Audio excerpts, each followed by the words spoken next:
doctorado en el programa Historia del Arte del Centro de Graduados de la Universidad de Nueva York. Sus libros incluyen Arte de Instalación, una historia crítica, Infiernos artificiales, Arte participativo y política de espectadores, por el cual ganó el premio Frank Shewitt Matter en 2013, y Museología Radical, o ¿Qué es arte contemporáneo en los museos de arte contemporáneo?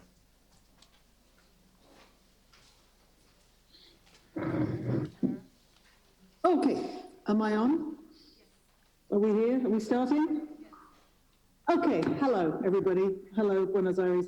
I'm so sorry I can't be there. As you can see, I'm in a glamorous situation in Massachusetts. It looks like I've been kidnapped and put in a bunker, but I'm here of my own free will.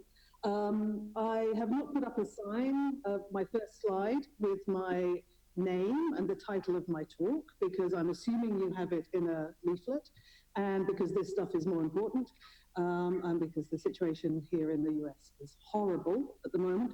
So what I'm going to talk about today is relates to the conference on the side of digital technology, but not necessarily on the side of the environment. So I hope it's not too much of a redirection for the discussion so far. It's part of a larger project that I have at the moment, which is looking at changes in contemporary art since the early 1990s in terms of its relationship to digital technology. So rather than seeing contemporary art as a large homogeneous block of the last 30 years, to try and draw some distinctions, because I think it's been through some important changes during that period, which also correlate to changes in technology. So I'm going to start. It's called Information Overload, Research-Based Art and the Politics of Attention.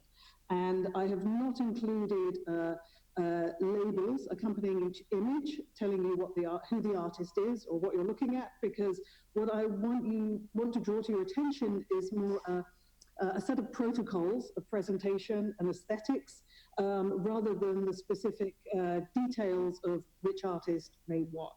So you might recognize some things, you might not. I have to confess the orientation is very North American European, especially European. I think it's really a transatlantic discussion. So I hope it has some relevance to your thinking about contemporary art in Argentina. Okay, so I'll start. So if you visited a museum, a gallery, or a biennial in recent years, you'll have noticed an abundance of installations presenting paperwork on tables lying prone beneath a layer of glass, like a patient in an intensive care unit or a slide under a microscope. The paperwork in question can include books, letters, photographs, facsimiles, postcards, magazines, posters, scores, the kind of artifacts that used to be called ephemera. So this shift from a vertical arrangement of items on the wall, which announces itself as art, to a horizontal presentation of papers in a vitrine or on a table, which reads as archive, is one of the most conspicuous signifiers of what has been called research-based art. Other indicators that you're in the presence of this genre include shelves of books and pamphlets, like this, wall-sized graphs and charts, video monitors with talking head interviews, pre-recorded lectures, and the use of obsolete technology, like slide carousels, overhead projectors, Super 8 and 16mm film, even record players. So although its visual forms vary, research-based art is generally characterized by a reliance upon text and discourse to support an abundance of visual materials, distributed spatially. The structure is additive rather than distilled, obeying a logic of more is more. As a result, looking at this type of art can feel like labor, and even induce a mild panic about the lack of time it takes to take it all in. So just to show you a few more examples of this. So things in tables, in vitrines, charts, maps, graphs, lots of text, lots of images, both on the wall and an aggregation of materials within vitrines, an audio archive with hundreds of hours of material in it, lots of text to read, many pages printed out and put on the wall. Yeah, this kind of thing. I hope you get a sense of the abundance that I'm trying to convey. So although research-based art has been around since the early 1990s, and the term has been in circulation for at least a decade, this type of work has never been clearly defined, or for that matter, critiqued. It has much in common with other tendencies that have arisen since the 1990s, such as the archival impulse and the artist-curated exhibition. But an interest in archives is only one aspect of what I want to discuss.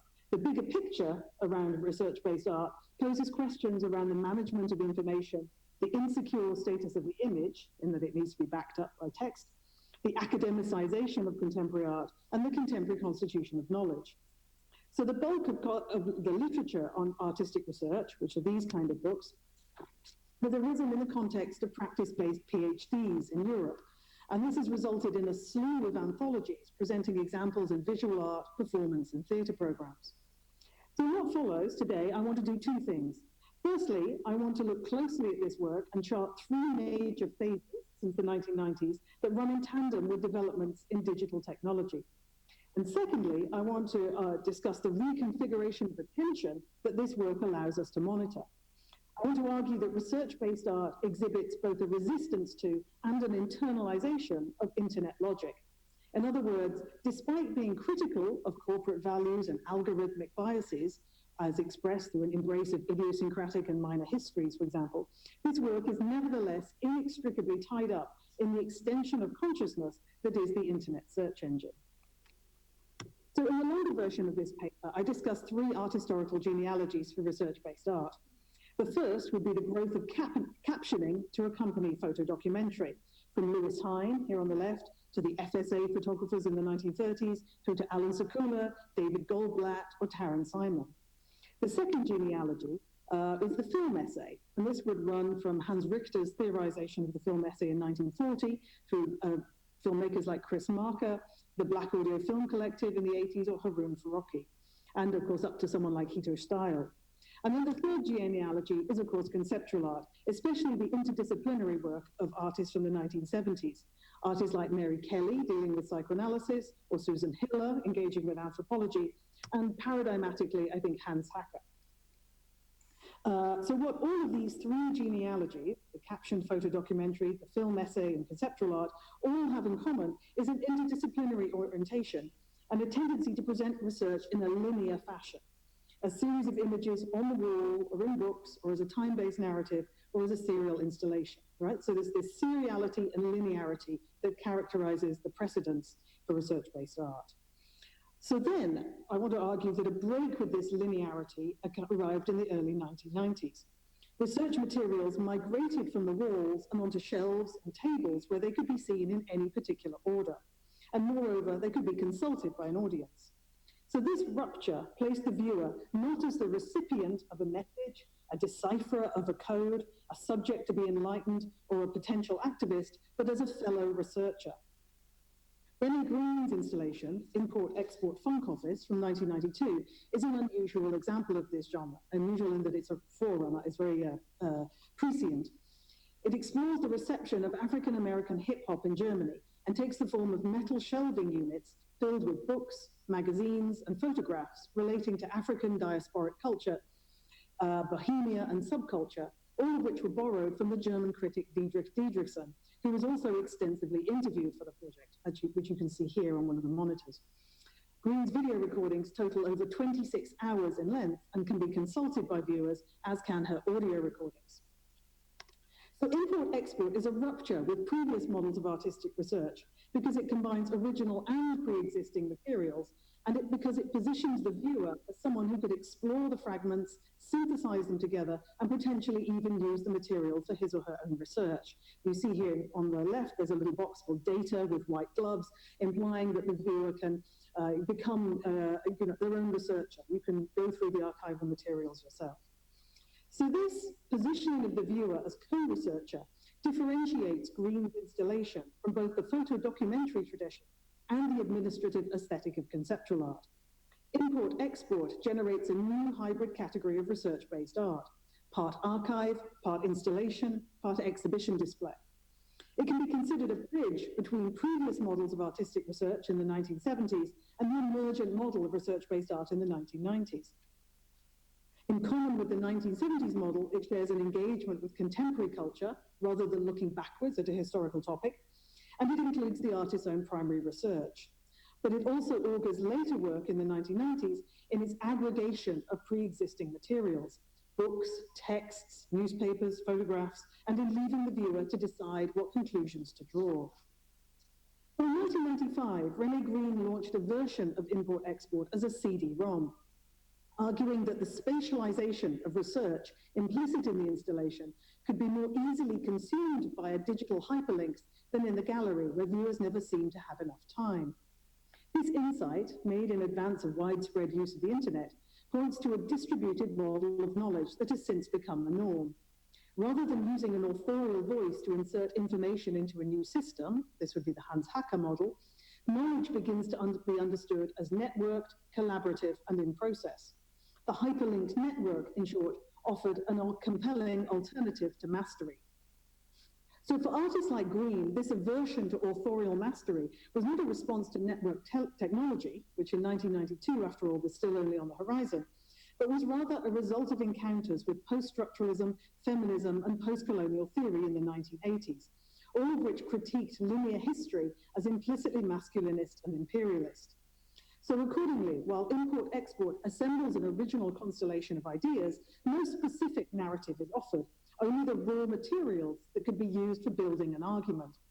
Ambivalence is permitted, and the artist's own stance seems to be postponed. In 1993, Green said that she saw this strategy as one that mocks didacticism and demonstrates the complexity of things, rather than making any one kind of authoritative statement about the way things are, end quote. So to agree this stance, which I want to call post-hermeneutic, this post-hermeneutic stance can be seen as a particularly American response to post-structuralism. American academics fused aspects of Derridean différance and Lyotard's end of grand narratives with Frankfurt-style critical theory, feminism, and identity politics, which in turn helped to consolidate important new niche fields such as ethnic studies, women's studies, and post-colonial studies. In both academia and art schools, post-structuralism's anti-foundationalism was shifted onto the category of identity as a new basis for critique. And what we've got here are some pictures of the Whitney Independent Study Program, which I think has been really crucial for the artists, for a large body of artists who produce research-based art. These images show Fred Wilson, Homi Bhabha, and Ron Clark giving seminars at the Whitney ISP. In French and British art schools, by contrast, artists gravitated towards Deleuze and Guattari to legitimize non-linear forms of argumentation. And again, in the longer version of this paper, I talk about the differences there. It's interesting you have Pierre Huyghe, you're screening Pierre Huyghe film as part of this conference, because I would see him as exemplary, his internalization of post-structuralism being quite different to the American reception. In Germany, meanwhile, artists arrived at theory either through education in America, for example, attending the Whitney Independent Study Program, or in self-taught feminist collectives who circulated photocopies of recently translated texts by Judith Butler, Donna Haraway, Gilles Deleuze, and Michel Foucault, among others. And they were circulated in things like these top two images on the left are called copy shop. These are publications assembling these texts. So these texts were shared in an activist spirit that came out of punk and DIY. And they were distributed in collaborative project exhibitions, like this one at the bottom, Trap at Kunstwerke in 1993, that included reading areas, screenings, and discussions.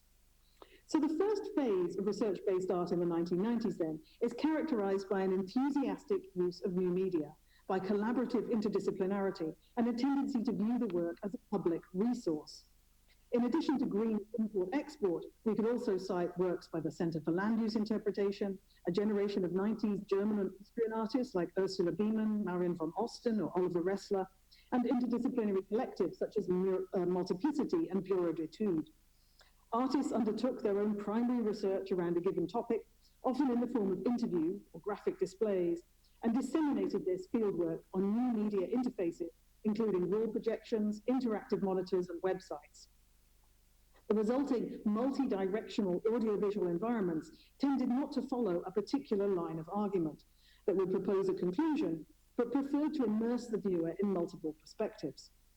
In order to replicate the complexity of a given issue and to activate the viewer as an interpreter, they assume a post-hermeneutic position. So post-structuralism and cognitive mapping were key ideas behind this work and had consequences for artists' formal decisions. Research was presented as spatialized and networked, rather than as linear and sequential. So two more examples. Center for Land Use Interpretation, who began in 1995, they use the website as their display, the mode of dissemination, or something like Farid Armali at Documenta 11, which also shows you this sort of spatialization of research through mapping. In this case, literally mapping the exhibition space. You can't see all the text on these little lines, but there's a lot of text.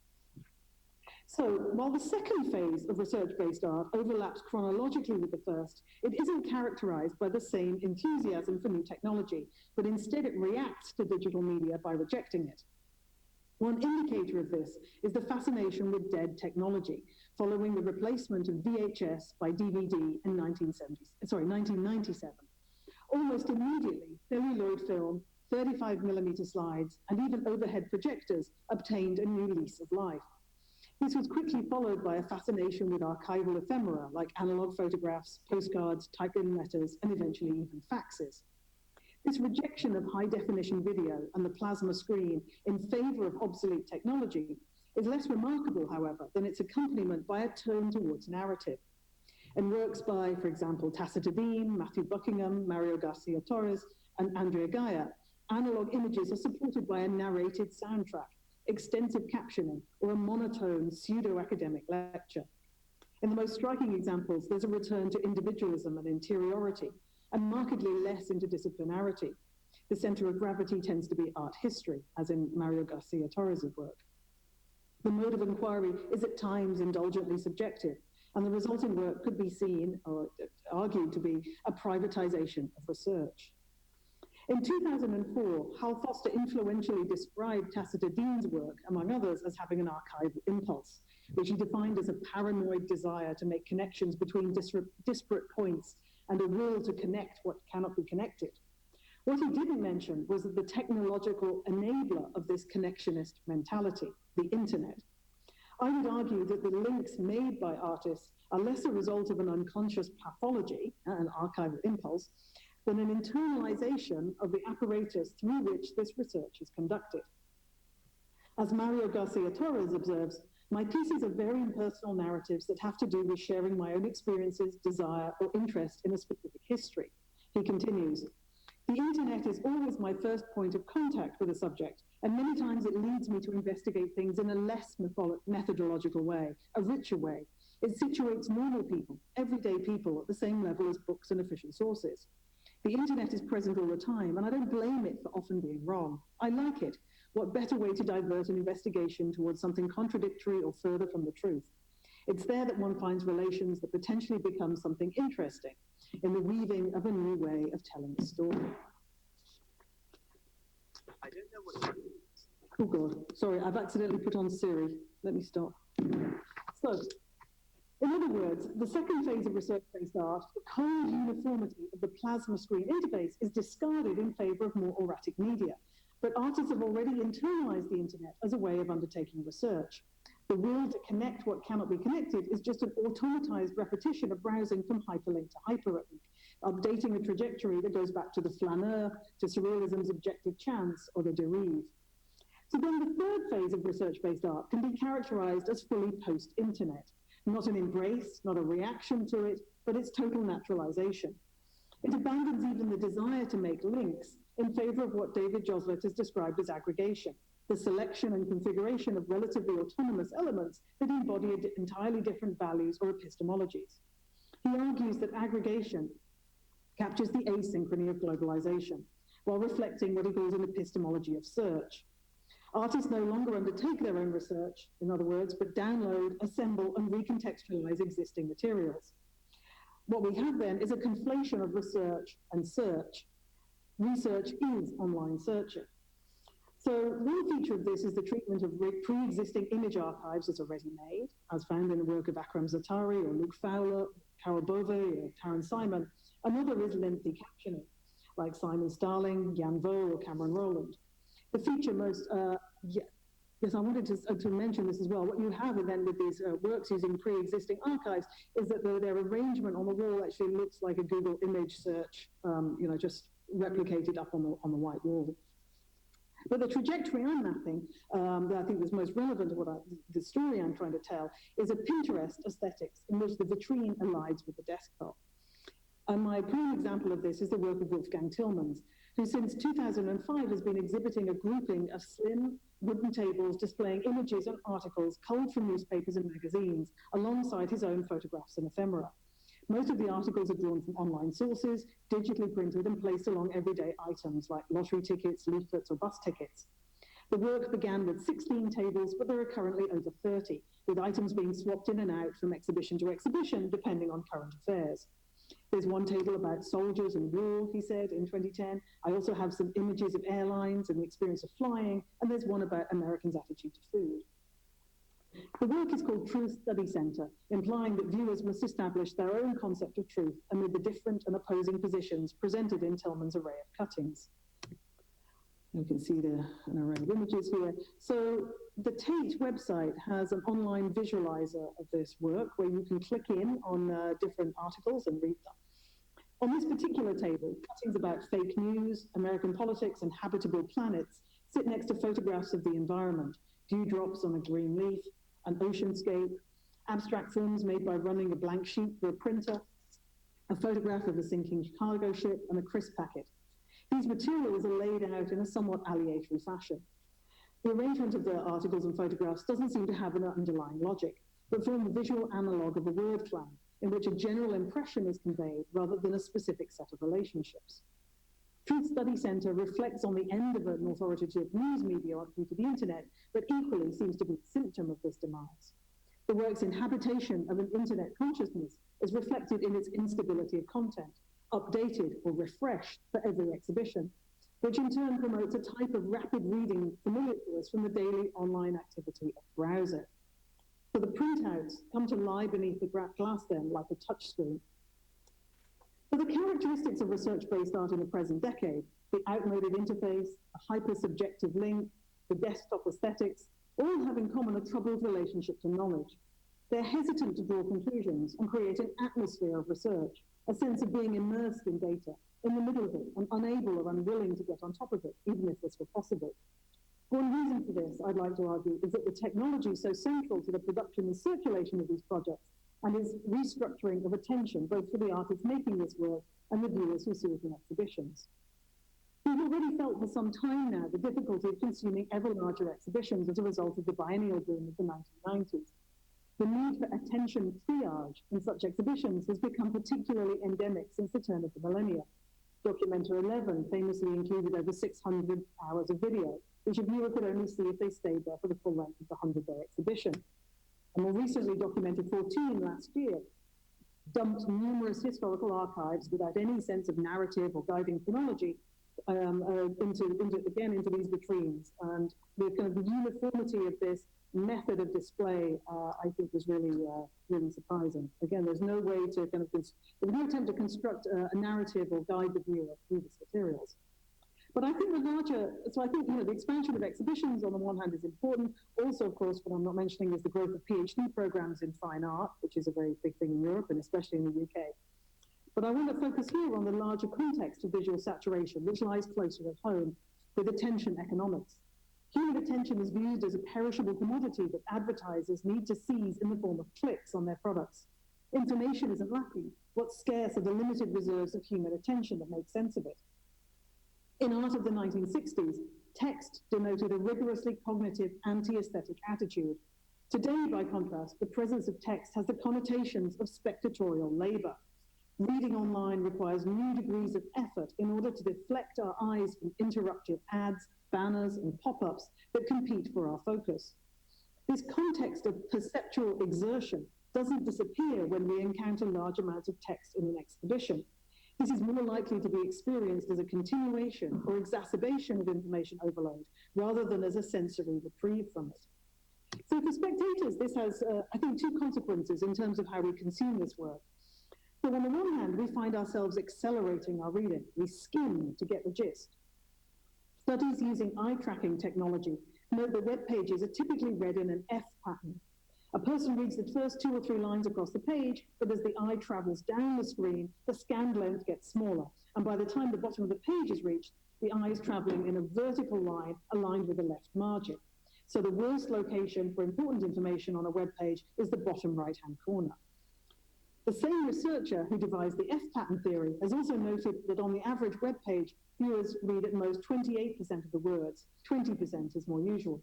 Our eyes are doing the work, but our brains just aren't taking it in.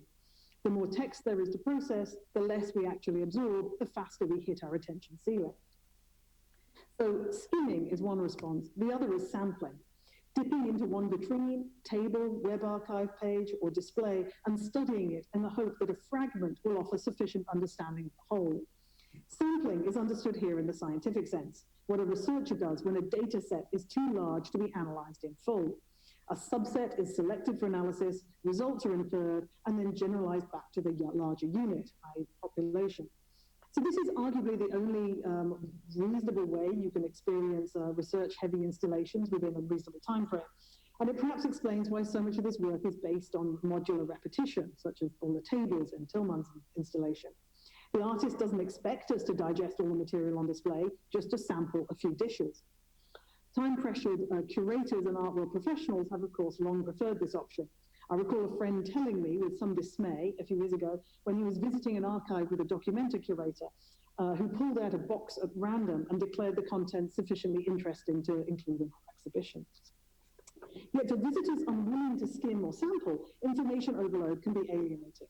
It's telling that a recent review of Renee Green's exhibition in Los Angeles contains a sentiment that's never found in criticism of her work in the 1990s. And I'm going to give this quote to you now. This abundance of information, of content, displayed with clinical restraint is difficult to absorb and easiest to conceive of as a grouping of thoughts whose relationship belong primarily to the artist herself. The viewer browsed around, forever waiting for the artist to arrive in some authorial form to tell her how it all fit together. This is the important bit, this is what it feels like to be alone with information, awash in abundance, forever waiting for the connection to go through, confronted with the generous and endlessly frustrating opportunity to make sense of matter. So faced with this situation, it's clear that some formal strategies need to be rethought. This is not to invalidate the experiments of the 1990s, spatialized materials, a fragmented authorial voice, and information as a resource. In their moment, these were necessary alternatives to the hegemony of white male voices and offered crucial opportunities for transversal, cross-disciplinary research that couldn't find a home in academia. Today, however, I think the stakes have changed. Immersing the viewer in information is no longer emancipatory when we spend our whole lives adrift in data. What stands against aggregation is selection and synthesis, a directed series of connections that go beyond the subjective or contingent. In the strongest examples of research-based art, the viewer is offered signal rather than noise, an original proposition founded on a clear research question rather than just inchoate curiosity. So let me see how much time do I have left? Not much time. Okay, so I'll go very quickly towards the end. So, sorry, some examples of aggregation.